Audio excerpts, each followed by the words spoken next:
반갑습니다. 이원주입니다. 잠깐 쉬고 오셨나요? 잠깐 쉬고 오셨으면 좋겠고, 역시 좀 하루 이틀 지났다 그렇다면 앞에 이론 한번 읽고 오시기 바랍니다.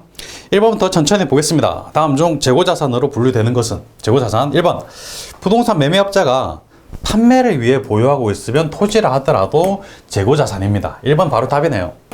2번 사무실에서 사용하는 컴퓨터, 이거는 사용하는 거기 때문에 팔 게 아니죠. 이거는 비품, 유형자산에 해당합니다. 3번 단기간 매매 차익을 목적으로 취득한 유가증권, 단기 매매 증권이죠. 재고 아닙니다. 이거는 당좌자산입니다. 4번 공장에서 사용하는 기계장치, 이것도 유형자산이죠. 답이 1번입니다. 넘어갑니다. 이번 다음 자료에서 설명하는 자산은 정상적인 영업 과정에서 판매를 위해 보유하거나 생산 과정에 있는 자산 및 생산 또는 서비스 제공 과정, 투입된 상품의 원재료, 판매를 위해서니까 일단 재고자산이죠. 답이 1번이 바로 나오네요. 1번. 3번으로 갑니다. 다음 중 재고자산에 해당하지 않는 것은 바로 보이시나요?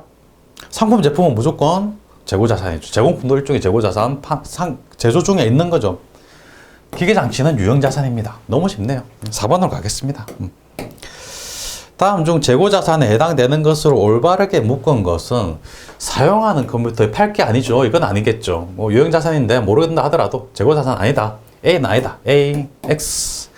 B 판매, 판매용이니까 맞네. B 맞네요. B. 2번 아니면 4번이네요. 제품도 맞네요. C도 맞습니다. C. 공장에서 사용하는, 이거는 유형자산이네요. 답이 2번입니다. 좀 쉽죠? 5번으로 가겠습니다. 다음의 재고자산에 대한 설명 중 틀린 것은 1번 판매를 목적으로 보유하는 자산은 재고자산에 해당합니다. 맞네요. 판매 목적 맞습니다. 2번 재고자산은 유동자산은 뭐가 있나요? 당좌자산, 재고자산. 맞네요. 3번 재고자산은 취득원가를 장부금액으로 한다. 뭐 맞는 것 같고요. 다만 시가가 취득원가보다 낮은 경우에는 시가가 낮아지면 시가를 장부금액으로 한다. 저가법이라는 거 들어보셨나요? 저가법. 저번 시간에 나왔는데 저가법을 설명한 겁니다. 맞습니다. 4번 죄송합니다. 4번 재고자산을 판매하기 위하여 발생하는 비용도 재고자산 취득원가, 이건 아니죠. 4번이 답입니다. 판매하기 위해 발생하는 비용, 상품 팔 때 일어나는 운반비, 이거는 운반비라는 판매비와 관리비 비용으로 분류했습니다. 만약에 상품을 살 때 발생하는 운반비는 취득원가에 포함됩니다. 지금 포함되는데 판매할 때는 아니라는 거. 4번이 답입니다. 그래서 6번 보겠습니다. 다음 중 재고자산의 취득원가에 가산되는 항목은 매입 부대 비용이 가산됐죠. 다음 보니까 매입 운임 딱 보이네요. 애누리, 환출, 할인 이런 것들은 차감하는 거죠. 7번으로 가겠습니다. 잘 가네요. 7번. 재고자산의 매입원가에 가산한 항목에 해당하지 않는 것은 매입 부대 비용이 아닌가 말하는 거죠. 매입 운임 당연히 매입 부대 비용입니다. 보험료, 하약료 이런 것들 매입하면서 다 필요한 비용들인데 애누리는 차감하는 거죠. 애누리, 환출, 할인 다 차감하는 거죠. 넘겨져서 8번으로 가겠습니다. 8번. 뭔가 사이즈가 커 보이는데 머리 어렵지 않습니다. 다음 분계장이다. 분계. 10월 7일 조교란 가의 내용으로 가장 적절한 것은 여기 뭐가 들어갈까 보겠습니다. 처음에 뭐 현금, 자본금, 차변의 현금, 대변의 자본금, 이렇게 분계가 되는구나. 차변의 현금, 대변의 자본금 80만 원이 우리 회사로 들어왔네 라는 거고요. 현물 출자해서 개입했다 라는 이야기고, 그 다음에 10월 7일입니다. 10월 7일 상품이 차변에 10만 원이 있고 현금 10만 원이 대변으로 갔다. 이 말은 차변의 상품 10만 원을 현금 주고 샀다는 거죠. 그래서 상품을 업무용이 아니고 판매용이죠. 판매용 뭐 컴퓨터인지 뭔지 모르겠지만 일단 판매용 어떤 거를 구입했다. 상품을 샀다는 거죠. 2번이 답이 되겠네요. 2번. 장기 투자 목적의 토지, 장기 투자 목적은 이제 투자 자산입니다. 이거 상품으로 분류하지 않아요. 대표자 개인용 자동차를 구입했다. 이거는 그 상품이 아니죠. 본인이 타고 다닐 거니까 본인 거 절대 상품이 아닙니다. 그래서 답이 2번이죠. 판매용이니까 상품이다. 그래서 답이 2번입니다. 그 다음에 9번으로 가겠습니다. 다음의 상품과 관련된 지출 금액 중 상품의 취득 원가에 포함할 수 없는 것은 1번 상품 매입 시 어떤 비용이 들어갔다. 그러면 매입 부대 비용, 취득 원가에 포함되고, 매입 시 수수료 역시 매입 부대 비용입니다. 3번 상품을 수입할 때 하나에 따라 발생하는 관세도 매입할 때 외국에서 매입한다면 당연히 지출돼야 되는 비용이에요. 그래서 매입 부대 비용에 해당합니다. 근데 매출 시 운반비는 아니죠. 매출할 때 운반비는 매입 부대 비용이 아니라 매출할 때 운반비, 그래서 판매비, 관리비, 운반비로 따로 적는다는 거 기억나시죠? 그래서 답이 4번이고요. 10번 보겠습니다. 다음 중 재고자산의 치대원가에서 차감하는 것은 어떤 건가요? 할인, 환출, 애누리. 환출, 할인, 애누리. 1번 매입 부대 비용은 가산하는 거죠. 11번 보겠습니다. 상품 매입에 의한 매입 애누리와 매입 환출, 매입 할인에 대한 올바른 회계 처리 방법은 1번 애누리, 매입 환출, 매입 할인 모두 총매입에서 차감한다. 맞습니까? 맞네요. 이건 저게 다 차감합니다. 전체를 다 차감해요. 그래서 애누리, 환출, 할인은 전부 다 똑같이 지급한다, 차감한다. 수익도 아니고 매입 할인 수익도 이것도 아니죠. 허도 수익 아니죠. 답이 1번입니다. 그래서 아무 생각 없이 그냥 제게 다 똑같이 지급한다. 12번입니다. 다음 중 기말 결산 시 기말 재고 자산이 과대 계상된 경우, 재무제표의 매출 영향으로 오른 것은 이건 처음 보는 문제인데요. 일단 재고 자산이기 때문에 여기로 분류해 놨습니다. 시험에 이런 형태의 문제가 출제가 잘 되는 편입니다. 한번 보시면 기말 결산 시 기말 재고가 과대 계상됐다. 이 말은 기말 재고하고 이익하고는 거의 같이 갑니다. 기말 재고가 증가하면 이익도 증가하고 기말 재고가 줄어들면 이익도 줄어듭니다. 이건 논리적으로 설명을 드릴 수 있는데 이해하려면 좀 시간이 걸리기 때문에 그냥 암기하시는 편이 좋습니다. 재고가 커지면 이익도 커지고 재고가 낮아지면 이익도 낮아진다는 거. 그래서 기말 재고가 과대평가된 경우에는 이익도, 당기순이익도 과대평가가 됩니다. 그래서 당기순이익 과대평가되는 거죠. 과소 아닙니다. 일단 3번은 틀렸고요. 그러고 나서 다른 걸 보겠습니다. 다른 거는 이제 이렇게 되는 거죠. 재고자산 상품이다. 그렇다면 기초재고가 있고 매입한 거, 증가한 거는 차변이죠. 합해서 얼마 이게 판매 가능 재고라고 했고요. 대변 합계도 얼마 똑같은 금액이 됩니다. 기말 재고가 대변에 나오고 기말 재고 매출된 거의 원가가 대변에 나옵니다. 그래서 차변 합계가 대변 합계가 같아지는데 기말 재고 자산이 과대평가됐다. 어차피 합하면 똑같은 금액이 돼야 되는데 기말 재고가 너무 늘어난다. 그러면 매출원가는 상대적으로 줄어요. 왜? 똑같은 금액에서 기말 재고 범위가 넓어지면 매출원가가 줄어들겠죠. 마찬가지입니다. 그래서 매출원가, 기말 재고 과대평가되면 매출원가는 과소 계상됩니다. 매출원가는 일종의 비용이에요.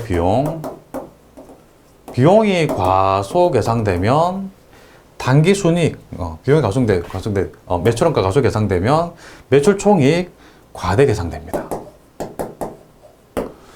이익이 과세 계상되긴 하는데 어쨌든 이익여금은 과소 계상될 수 있고 크게 변화는 없습니다. 왜냐하면 기말재고 커지면 당기순이익이 과대 계상된다. 그 당기순이익이 과대 계상된다는 말은 이익여금이 과대 계상된다는 이야기예요. 그래서 지금 조금 헷갈리시는 분들 많이 계실 텐데 이것만 제대로 기억해 두시기 바랍니다. 기말 재고가 커지면 이익이 커진다. 기말 재고가 낮아지면 이익이 낮아진다. 단기 순이익하고 이익여금하고는 같이 다닌다. 역시 기말 재고, 단기 순이익, 이익여금 같이 다닙니다. 커지면 커지고 다 같이 커지고 낮아지면 다 같이 낮아집니다. 그래서 기말 재고, 단기 순이익, 이익여금 다 같이 커지고 다 같이 낮아지고 그렇게 된다는 거죠. 그래서 기말 재고 과대평가되면 단기 순이익 커지고 이익여금도 커지고 다음에 기말 재고 커지니까 상대적으로 매출원가는 작아진다. 과대가 아니라 과소. 그냥 답이 2번이네요. 이거밖에 없습니다. 그래서 여기 옳은 것은 총이익 과대 계상. 답이 2번이 되는 겁니다. 그 다음에 조금 어렵긴 한데 이런 문제를 계속 보다 보면 또 쉬워져요. 넘어가겠습니다. 13번입니다. 다음의 거래 중 지급어음 계정이 대변에 기입되는 거래는 지난번에 몇 번 본 문제인 것 같아요. 딱 여기를 섞여 나왔는데 한번 보겠습니다. 1번 상품을 매입하고 약속을 발행해 지급했다. 그럼 상품 차변에 들어오고 대변에는 약속은 발행했으니까 지급어음 되겠죠. 이번에는 현금을 빌려주고 차용 증세를 받다. 현금 빌려줬으니까 대변에 현금, 빌려줬으니까 대여금이죠, 대여금. 3번 거래처에 상품을 매출하고 매출처에서 발행한 약속을 받다. 이 받으럼이죠. 매출했으니까 매출. 상품 매출하고 차변에는 받으럼. 4번 약속금이 만기가 돼요. 당좌예금 이렇게 당좌예금이 들어왔네요. 차변에 당좌예금, 대변에는 약속금 만기됐든 받을 거니까 당좌예금으로 받았으니까 받으럼. 문제는 지급보험 계정이 대변에 지급보험 계정이 대변에 기입됐다. 1번이네요. 1번. 매입하고 지급하고 답은 1번이네요. 계정이 대변, 지급보험 계정의 대변이 아니고 지난번에 나왔던 문제들은 무엇의 대변이랬죠. 근데 지급보험 계정이 대변에 있는 거. 그래서 대변에 1번이 답이 되는 거죠. 14번 가겠습니다. 14번 전자부품을 도소매하는 회사의 경우 다음 계정 과목들 중 괄호에 들어올 수 없는 항목은 전자부품을 도소매합니다. 차량을 도소매하는 거 아니라 전자부품을 도소매합니다. 그럼 차를 산 거는 상거래가 아니죠. 상거래 이외에 일반 거래입니다. 그러면 한번 보자. 상거래가 아닌 경우에는 미지급금, 외상을 살 때 미지급금이고 현금 주고 샀으면 현금이고 보통 예금 주고 샀으면 공통 예금인데 외상 매입금은 아니죠. 외상 매입금은 상거래일 경우에만 나타나는 거죠. 15번으로 가겠습니다. 다음 거래에서 표시될 수 없는 계정 과목은 8월 5일입니다. 목포상해로부터 상품 20만 원을 매입하고 대금은 3개월 만기 약소금으로 지급하다. 운임 5천 원은 현금으로 지급하다. 그럼 회계 처리해보면 되죠. 분개해보면 됩니다. 상품 20만 원 매입. 그럼 상품이죠. 상품. 차변 상품 20만 원. 대금은 3개월 만기 약소금으로 지급. 지급어음입니다. 지급어음 20만 원. 운임 5천 원은 현금. 대변에 현금 나간 게 있네요. 5천 원. 아, 그러면 상품이 20만 원짜리가 아니고 20만 5천 원짜리구나. 운임이 약해지는 거니까 이렇게 판단할 수 있죠. 그래서 상품 차변에 들어오고 현금 나온 게 있죠. 지급보험 있습니다. 운반비는 아니네요. 4번이 답이네요. 16번 보겠습니다. 기말 재고액이 과대 계상된 오류가 발생한 경우 재무제표에 미치는 영향을 올바르지 않은 것은 아까 한번 본 문제 같죠? 비슷한 문제입니다. 또 보겠습니다. 또 보시면 조금 더 지워질 겁니다. 기말 재고 과대됐다. 기말 재고 과대. 단기 순이익 같이 간다고 그랬습니다. 여기는 그 이익잉여금은 없네요. 이익잉여금은 그냥 두겠습니다. 이익잉여금도 같이 가는 겁니다. 사실은 기말 재고가 과소 계상되면 단기 순이익도 따라서 과소 계상된다. 이거는 원칙이니까 이거는 머릿속에 좀 박아두시기 바랍니다. 기말 재고가 과대 계상됐다. 그렇다면 순이익도 과세 계상됩니다. 단기 순이익 과세 계상 맞습니다. 오케이. 그리고 T자를 이렇게 그려서 기말 재고 상품인 상품 기초 매입 기말 매출원가 이러면 차변합계 금액과 대변합계 금액은 무조건 동일한 금액이 돼야 된다. 일단 합계 금액은 정해져 있습니다. 기초와 매입 합한 그 금액이 같아야 된다. 그런데 기말 재고가 과대 계상된다면 매출원가는 그만큼 줄어들 수밖에 없어요. 왜? 합계 금액은 똑같이 정해져 있으니까. 그래서 매출원가는 과소 계상됩니다. 매출원가가 과대 계상되는 건 아니죠. 그래서 16번의 답은 바로 1번입니다. 이해되시죠? 무조건 금액이 정해져 있는데 그 중에 기말 재고가 커지면 합계는 똑같은 금액이 돼야 되니까 매출원가가 작아진다. 그래서 거꾸로 매출원가가 작아진다. 단기 순이익하고 매출원가는 반대입니다. 그래서 매출원가는 이게 커지면 매출원가 작아지게 되겠죠. 이게 작아지면 이게 커지게 되겠죠. 거꾸로다. 일단 머릿속에 기억할 거는 역시 기말 재고와 단기 순이익은 같이 간다. 기말 재고가 커지면 단기 순이익도 커진다. 기억하시기 바라고요. 매출 총이익, 순이익 이런 거는 그리 중요하지 않습니다. 그냥 넘어가셔도 상관없습니다. 17번으로 가겠습니다. 선입선출법에 의한 불루진 상사의 기말 상품 재고액은 얼마인가? 손해선출법입니다. 기초 재고가 100개 2,000원짜리가 있고요. 매입한 게 900개 3,000원짜리가 있습니다. 판매를 800개 했습니다. 그럼 손해선출법이기 때문에 이 800개는 100개는 2,000원짜리고요. 나머지 700개는 3,000원짜리겠네요. 그러면 남아있는 건 뭘까요? 기말 상품 재고액을 구하라고 했어요. 남아있는 거는 단기 상품 매입액 중에 200개가 남아있을 겁니다. 판매 가능 재고는 100개, 900개, 1000개고 판매한 게 800개니까 나머지 200개가 남아있겠죠. 200개는 3,000원짜리 200개가 남아있는 겁니다. 손해선출법이니까 그래서 2, 3, 6, 60만 원이겠죠. 단가 3,000원, 200개 곱하면 60만 원. 그 답이 4번이 되겠네요. 18번 보겠습니다. 18번 다음은 영동기업의 단기 재고자산에 관련된 자료이다. 영동기업은 당해 연도 8월 중에 600개의 재고자산을 판매했다. 600개 판매했고요. 영동기업이 원가활용 과정을 손해선출법으로 적용할 경우 단기 매출 원가와 기말 재고자산 가액을 얼마인가 라고 물어봤습니다. 8월 중 600개를 판매했대요. 기초 재고 50개가 있었고 200개 매입했고 300개 매입했고 또 250개 매입했습니다. 다 합하면 몇 개인가요? 500개, 300개, 800개네요. 다 합하면 800개. 전체가 800개인데 그중 600개를 판매했으니까 또 손해선출법이니까 먼저 들어온 것들이 다 나갔을 겁니다. 50개 나갔고 200개 나갔고 300개 나갔고 남은 거는 200개가 남았어요. 왜? 전체 800개 중에 600개 팔았으니까 200개 남았죠. 200개 남은 거는 결과적으로 맨 마지막에 산 7월 25일에 산 250개 중에 200개가 남을 겁니다. 왜? 손해선출법이니까 200개 단가 800원짜리 200개 남았으니까 곱해주면 기말재고는 28, 16만 원이 기말재고예요. 그래서 기말재고 16만 원 여기밖에 없네요. 답이 바로 3번입니다. 3번. 매출원가도 찾아볼까요? 매출원가는 50개 500원짜리 200개 600원짜리 300개 650원짜리 여기서 50개가 매출됐죠. 매출된 게 800원짜리 곱해주면 됩니다. 50개 이게 500원짜리 더하기 200개 600원짜리 200개 600원짜리 더하기 300개 650원짜리 300개